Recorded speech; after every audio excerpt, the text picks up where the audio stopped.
I spent 2 weeks in South Africa exploring the Southern African Wildlife College as well as the Kruger National Park. I took a lot of journal entries and I'm going to share some of them with you today.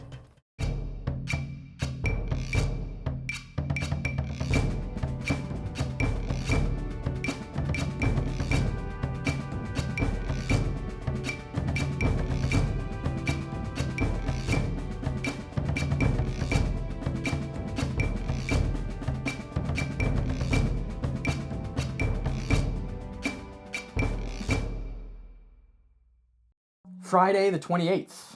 A couple of us wanted to squeeze in one more walk in the morning before the inevitable goodbyes with Kewen and Peace were over and the long return drive to Joburg was going to begin. We went back to the viewing point from the night before to take in the view and get a photo or two, then walked a bit of the leopard hiking trail nearby to look for flora and fauna. After this, we packed up our stuff and said our final goodbyes to Kewen.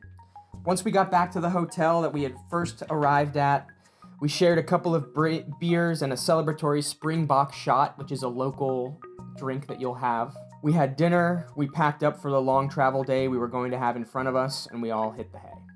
Saturday the 29th, we got up for our last African meal, a full English breakfast. After this trip, I'm adding beans to my regular breakfast meal. I don't know why. I'd never had beans on toast before, but I had them in South Africa, and they are an amazing breakfast food. They are a go-to now. Patrick and I were both flying home on different flights than the rest of the group, both much later in the evening. We arrived at the Tambo airport where Patrick and I were denied entry due to it being too many hours until our flights were supposed to check in, and joked about having previously going to the casino earlier in the trip. We decided to see how close one was. Luckily, there was one about 5 minutes away that had a free shuttle from the airport, so Patrick and I decided to shuttle over and spend a couple hours at the casino.